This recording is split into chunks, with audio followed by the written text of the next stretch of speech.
Welcome to a new edition of the Neon Jazz interview series with jazz bassist out of Chicago, Joe Policastro.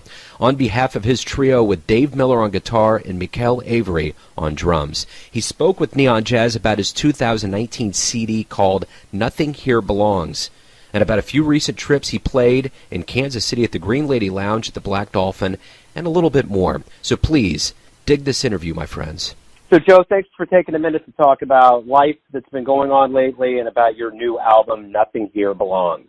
Thanks so much for having me. You bet. And I got to start off by saying, you know, ever since we talked a few years ago, your album's been on my rotation. And there's a weird logarithm with the whole iTunes, Apple Music thing, and you always come up. And it always seems like the Twin Peaks theme comes up.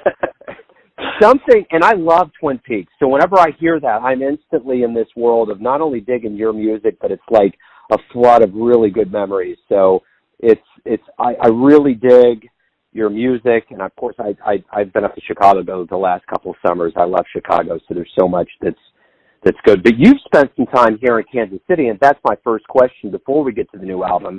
What have been your experiences coming to play live at one of our more premier venues in Kansas City? We absolutely love Kansas City, especially, the Green Lady Lounge. It's such a great venue. John's done an amazing job. You know, we played the first time at Green Lady, and then the second time we actually did it in that venue next door that he put together, the Black Dolphin. First of all, Kansas City is such an interesting city to go to because it has such a rich history, through the history of jazz, but it's just got such a strong local scene. And, Kansas City doesn't need people like like us coming to it. We've got plenty of great music. And the fact that people like John were willing to open up that space for us meant a lot to us. And, the room was filled every time, and we just had a great experience there. Let's move into what's happening right now. And you are releasing a new album, Nothing Here Belongs, and you start off with a Springsteen tune, I'm on Fire, and end with the Talking Heads tune, This Must Be the Place. So obviously the cascade, and there's a lot of originals from you as well. Talk to me about this newest artistic endeavor.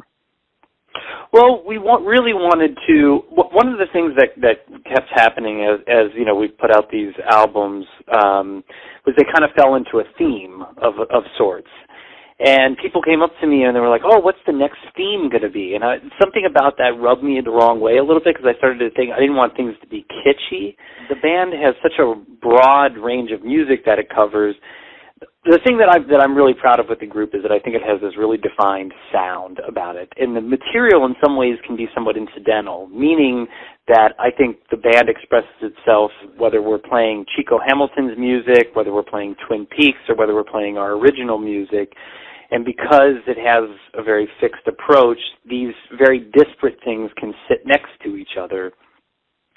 So I really wanted on this thing to kind of show the range of what we do, but also really highlight the original music. The album is comprised primarily of original music and has just this handful of quote-unquote covers, if you will.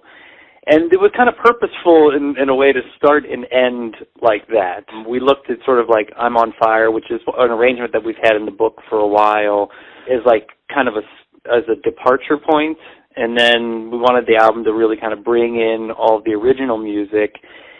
And This Must Be the Place, is another one we've been doing. It's not for that long, but it's been in the book also for a minute. And I really like the way the sort of subtext of that song experiments with the idea of what it means to be home and what is a home. And we sort of I wanted to kind of play with the idea of bringing it all back home, not to quote Dylan there. I really wanted also with the title and sort of with the selections of the song kind of explore the concept of like what is artistic ownership. When somebody listens to music or sees a piece of art, a lot of times it becomes more important to them than almost the person that created it. or different. They have their own experience to it, and sometimes when another person picks up another person's music, they really make it their own, and that takes on a sense of ownership as well. And I also just think compositions and art and things, it's kind of interesting to figure out where they come from. You know, it's almost like you sort of find them and unearth them rather than making them. Not to sound very Buddhist about everything, but so that was what this one was about, really. Very cool. So how's Chicago these days? Oh, it's incredible. I think the Chicago music scene is experiencing kind of like a national explosion. I mean, from the more well-known artists, and I'm talking more people have come out within the past 5 to 10 years, the Marquise Hills and the Micaiah McCravens getting this, huge national exposure. There's so many groups now doing so many interesting things, and a variety of scenes of Chicago, from the straight-ahead scene to the almost free jazz scene here. Let's say someone comes to your show and you're promoting this new album, Nothing Here Belongs, and someone gets the album, whether they get it digitally or they get it physically, they go home, they may let the show settle in them a little bit, they put this on and they start listening to it, or just somebody gets turned on to what you guys are doing and listens to it. What do you want the listener of this album to get and to feel ultimately at the end of the day after they listen to this album? Well, ultimately, from the experience with the band and things, I want people to know that this is three people who blend their sort of idiosyncratic voices together in this really unique way. I don't think groups sound like this band, and that really was a happy accident. Just going back to the history of the band, the way it was formed, having the opportunity to have a 3-night-a-week steady gig that sort of served as a laboratory of sorts to create that sound and the music and the arrangements, and I want people to feel the joy that comes out of the three of us playing together and the commitment to it. And I think that does, I really do think that comes across. The live show, I think, is one of the neater aspects because you get to see the interplay and how the sounds are created, and you can watch the melody being passed between people and sort of subverted, and Mike plays a very unusual drum set and has lots of auxiliary percussion, and Dave's getting all these great sounds out of the guitar, and there's arco-based stuff and pizzicato and a lot of experimental techniques, and I that's what I would really like people to get, it, whether we're being deadly serious or whether we're doing something that can seemingly be more lighthearted, that they get the joy from that.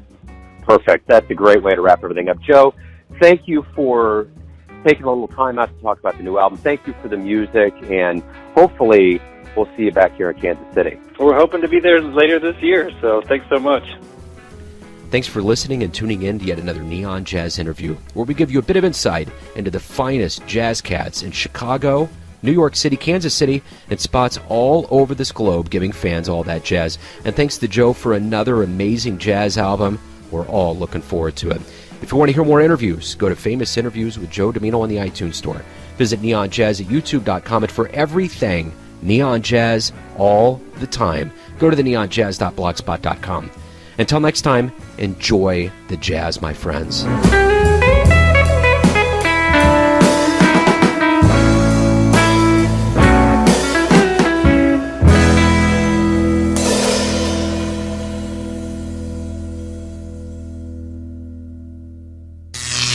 Neon Jazz.